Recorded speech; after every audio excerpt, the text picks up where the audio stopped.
मैं P.A. Meena, associate professor in history, government PG college Lalsot.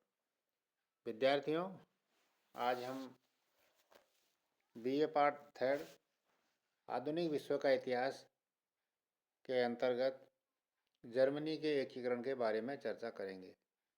जैसा कि अपने पूर्ववर्ती वीडियो में हमने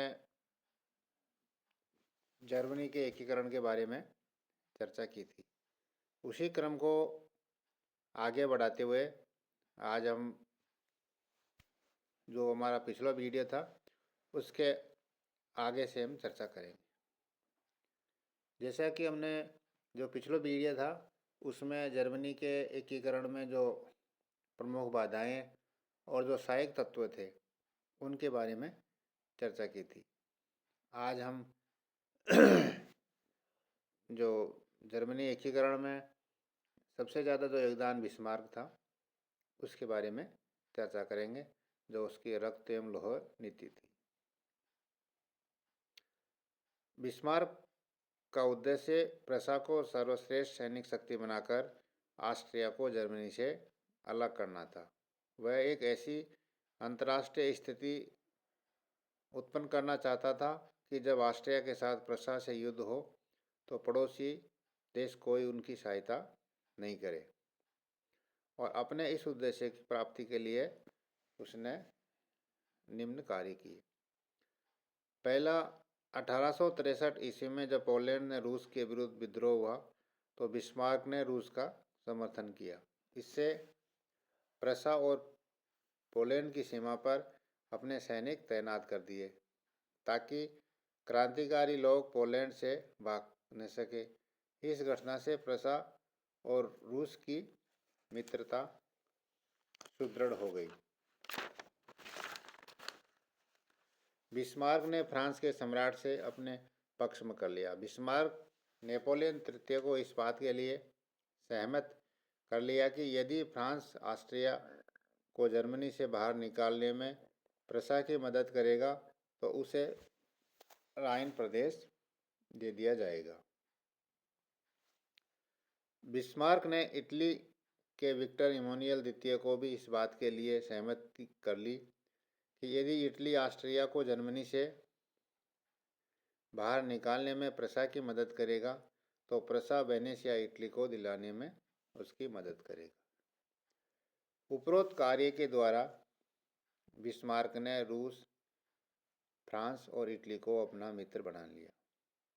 इंग्लैंड इस समय यूरोपीय मामलों में अधिक रुचि नहीं रख रहा था। इस प्रकार ऑस्ट्रिया को किसी भी बड़े देश की मदद से वंचित कर दिया। अब अंतर्राष्ट्रीय स्थिति बिस्मार्क के अनुकूल थी। जर्मनी का एकीकरण बिस्मार्क की रक्त एवं लौह नीति का परिणाम था, और इस नीति के अनुसार उसने 3 युद्ध किए। पहला युद्ध डेनमार्क के साथ 1864 में, दूसरा ऑस्ट्रिया के साथ 1866 में, और तीसरा युद्ध फ्रांस के साथ 1870 में। इन तीनों युद्धों के द्वारा जर्मनी का एकीकरण पूरा हुआ। डेनमार्क के साथ 1864 का युद्ध। स्लेस्विंग और हॉलस्टीन दोनों डच डेनमार्क और जर्मनी के बीच स्थित थी। हॉलस्टीन पर डची में जर्मन जातियों के लोग रहते थे, परंतु स्लेस्विंग में जर्मन और डैन प्रजाति के लोग की संख्या लगभग बराबर थी। ये दोनों डचियों डेनमार्क के राजा द्वारा 10वीं शताब्दी से शासित की जा रही थी, किंतु फिर भी ये उनके राज्य का अंग नहीं थी। डेनमार्क की जनता और शासक चाहते थे कि इन डचियों को डेनमार्क के राज्य का अंग बना लिया जाए। दूसरी ओर जर्मन लोग चाहते थे कि डचियों को एक अलग राज्य के रूप में संगठित करके जर्मन संघ में सम्मिलित कर लिया जाए। 1852 की लंदन संधि। 1852 में लंदन में इन डचियों के संबंध में एक संधि की गई थी। इस संधि के अनुसार दोनों डचियों पर डेनमार्क के शासक का अधिकार मान लिया गया, परंतु डचियों को डेनमार्क के राज्य में न मिलाने की बात कही गई थी। लेकिन 1863 में क्रिश्चियन डेनमार्क का राजा बना। उसने एक नवीन संविधान द्वारा स्लेस्विंग को डेनमार्क के साथ मिला लिया। इस घोषणा से जर्मनी के सभी भागों में डेनमार्क के विरुद्ध आक्रोश उत्पन्न हो गया। जर्मन डाइट ने डेनमार्क से मांग की कि 1863 के विधान को रद्द कर दे, किंतु डेनमार्क इस मांग को अस्वीकार कर दिया। बिस्मार्क और ऑस्ट्रिया के प्रधानमंत्री काउंट रैंकबर्ग ने मिलकर एक गुप्त समझौता डचियों के संबंध में किया। समझौते के निर्णय किया कि प्रूसिया और ऑस्ट्रिया की सम्मिलित सेना डेनमार्क पर आक्रमण करके इस समस्या का अंतिम रूप से समाधान करेगी। डेनमार्क पर आक्रमण करने का बहाना ये लिया कि लंदन संधि को भंग किया है। अतः डेनमार्क से उन्होंने मांग की कि 1863 के नवंबर संविधान को 48 घंटे के अंदर रद्द कर दे, किंतु नवम क्रिश्चियन ने उनकी मांगों की ओर ध्यान नहीं दिया। फरवरी 64 में ऑस्ट्रिया और प्रूसिया ने डेनमार्क के विरुद्ध युद्ध की घोषणा कर दी। डेनमार्क युद्ध में पराजित हुआ और 30 अक्टूबर 1864 की हुई संधि के द्वारा डेनमार्क ने स्लेस्विंग, होल्स्टीन तथा लैक्सेमबर्ग की डचियों को प्रूसिया और ऑस्ट्रिया की संयुक्त अधिकार में निर्णय के लिए छोड़ दिया। गेस्टाइन समझौता 14 अगस्त 1865। ऑस्ट्रिया के सम्राट फ्रांसिस जोसेफ और प्रूसिया के सम्राट विलियम प्रथम के बीच में इस समझौता के द्वारा होल्स्टीन पर ऑस्ट्रिया का अधिकार मान लिया गया तथा स्लेस्विंग पर प्रूसिया का अधिकार। कील के बंदरगाह पर ऑस्ट्रिया और प्रूसिया की संयुक्त अधिकार रहेगा। प्रोफेसर केटलिन ने इस समझौते के बारे में लिखा कि गेस्टाइन समझौता बिस्मार्क की एक महान कूटनीतिक विजय थी। बिस्मार्क मानता था कि यह समझौता अस्थायी है। उन्होंने स्वयं ने कहा था कि इस समझौते के द्वारा हमने दरार को कागज से ढक दिया है। वास्तव में गेस्टाइन समझौता संघर्ष के अनेक कारण मौजूद थे। ऑस्ट्रिया और प्रूसिया का युद्ध। गेस्टाइन समझौते के बाद में ऑस्ट्रिया और प्रूसिया के संबंध बिगड़ने लगे और 10वां बहादी दोनों देशों के बीच में युद्ध आरंभ हो गया।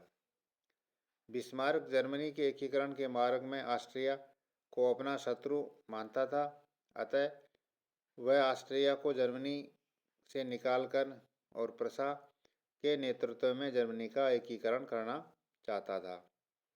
बिस्मार्क ने क्रीमिया युद्ध में रूस का समर्थन करके उसे अपना मित्र बना लिया था। उसने नेपोलियन तृतीय को राइन प्रदेश का लालच देकर अपनी ओर मिला लिया था। बिस्मार्क ने इटली को वेनेशिया दिलाने का वादा करके अपने पक्ष में कर लिया था। इंग्लैंड इस समय यूरोपीय समस्या पर अधिक ध्यान नहीं दे रहा था। इस प्रकार बिस्मार्क ने ऑस्ट्रिया को मित्रहीन करके और अपनी स्थिति को मजबूत कर लिया। बिस्मार्क ने सारी तैयारी कर लेने के बाद ऑस्ट्रिया से युद्ध करने का बहाना ढूंढने लगा। इस समय ऑस्ट्रिया ने कील में ऑगस्टबर्ग के ड्यूक के पक्ष में चल रहे आंदोलन का प्रोत्साहन दिया। अतः प्रूसिया ने ऑस्ट्रिया को एक कड़ा विरोध पत्र लिखा कि वह आंदोलन को तुरंत समाप्त कर दे। इस प्रकार ऑस्ट्रिया ने लिखा कि 1864 की प्रूसिया और ऑस्ट्रिया की संधि को समाप्त समझा जाए। 6 जून 1866 को प्रूसिया ने होल्स्टीन पर आक्रमण कर दिया। 11 जून को ऑस्ट्रिया ने संसदीय डाइट में प्रस्ताव रखा कि संघ प्रूसिया के विरुद्ध सेना भेजने का आदेश दे, क्योंकि प्रूसिया ने एक दूसरे सदस्य के विरुद्ध सेना भेजी है। बिस्मार्क के विरोध के बावजूद 14 जून को ऑस्ट्रिया का प्रस्ताव पास हो गया। बिस्मार्क ने संघीय डाइट के इस निर्णय को अवैध ठहराते हुए जर्मन परिसंघ को समाप्त करने की घोषणा कर दी और साथ ही ऑस्ट्रिया के विरुद्ध युद्ध की घोषणा भी कर दी। 16 जून को प्रशा की सेना ने सैक्सनी में प्रवेश किया। 20 जून 66 को इटली ने भी ऑस्ट्रिया के विरुद्ध युद्ध की घोषणा कर दी। इस प्रकार ऑस्ट्रिया और प्रशा का यह युद्ध केवल 7 सप्ताह तक चला। इसके कारण इस युद्ध को 7 सप्ताह का युद्ध भी कहते हैं। मुख्य युद्ध 16 जून 66 को आरंभ हुआ और 3 जुलाई 66 को समाप्त हो गया। प्रशा आरंभ में हनोवर, हेंस, कैसल और डेस्टेन पर अधिकार कर लिया। निर्णायक युद्ध 3 जुलाई 66 को सेडवा में हुआ। इस लड़ाई में ऑस्ट्रिया की सेना पूर्ण रूप से पराजित हो गई। युद्ध में पराजित ऑस्ट्रिया की हालत इतनी खराब हो गई कि प्रशा के सम्राट विलियम तो ऑस्ट्रिया की राजधानी वियना पर अधिकार करना चाहता था, किंतु बिस्मार्क ने कहा कि युद्ध का निर्णय हो गया है, अब हमें पुनः ऑस्ट्रिया के साथ उदारतापूर्ण संबंध बनाने होंगे। बिस्मार्क का उद्देश्य ऑस्ट्रिया को जर्मनी से बाहर निकालना था, न कि ऑस्ट्रिया को जीतना। यदि प्रशा की सेना वियना तक पहुंच जाती तो ऑस्ट्रिया का अपमान होता और इसे वो कभी भी नहीं भूल सकता था। 7 जुलाई 1866 को नेपोलियन ने अपना दूत बेनिदिती को बिस्मार्क के पास भेजा तथा उससे ये जानना चाहा कि बिस्मार्क फ्रांस की मध्यस्थता स्वीकार करने को तैयार है या नहीं। बिस्मार्क को गुस्सा आया, लेकिन वह अब इतनी शक्तिशाली नहीं था कि नेपोलियन का अपमान करे, अतः उसने कहा कि ऑस्ट्रिया के साथ की जाने वाली संधि की शर्तों पर फ्रांस की स्वीकृति ले ली जाएगी। इसके बाद 26 जुलाई को नेपोलियन की स्वीकृत शर्तों के अनुसार प्रशा और ऑस्ट्रिया के बीच निकोल्सबर्ग में अस्थायी संधि हो गई, किंतु इसे फ्रांस को कुछ नहीं मिला। वस्तुतः बिस्मार्क की कूटनीतिक चातुर्य के समक्ष नेपोलियन पूर्णतः पराजित हुआ। प्राग की संधि 23 अगस्त 1866। निकोल्सबर्ग की अस्थायी संधि के बाद में 23 अगस्त 1866 में प्राग की स्थायी संधि हुई। इस संधि के अनुसार ऑस्ट्रिया जर्मन परिसंघ को समाप्त करने की स्वीकृति दे दी। ऑस्ट्रिया को 30 लाख पाउंड युद्ध हर्जाना भी देना पड़ा। स्लेस्विंग, होल्स्टीन, हनोवर, हेंस, कैसल, नासो, एन्स, डम्पस्टेट का उत्तरी भाग और फ्रैंकफर्ट नगर प्रशा में सम्मिलित कर लिया गया। ऑस्ट्रिया ने यह भी स्वीकार कर लिया कि मैन के उत्तरी में स्थित राज्यों का एक नया संघ उत्तरी जर्मन परिसंघ प्रशा के नेतृत्व में बनाया जा सकता है। इस नए संघ में ऑस्ट्रिया का कोई स्थान नहीं रहेगा और मैन नदी के दक्षिण में स्थित राज्यों बोदेन, वुटेम्बर्ग, बेवेरिया की स्वतंत्रता को मान्यता प्रदान की गई तथा उन्हें अपनी इच्छानुसार संघ बनाने का अधिकार दे दिया गया और वेनेशिया इटली को प्राप्त हो गया। संधि का परिणाम: जर्मनी की ऑस्ट्रिया के नेतृत्व समाप्त हो गया और प्रशा के नेतृत्व में उत्तरी जर्मन संघ की स्थापना हुई।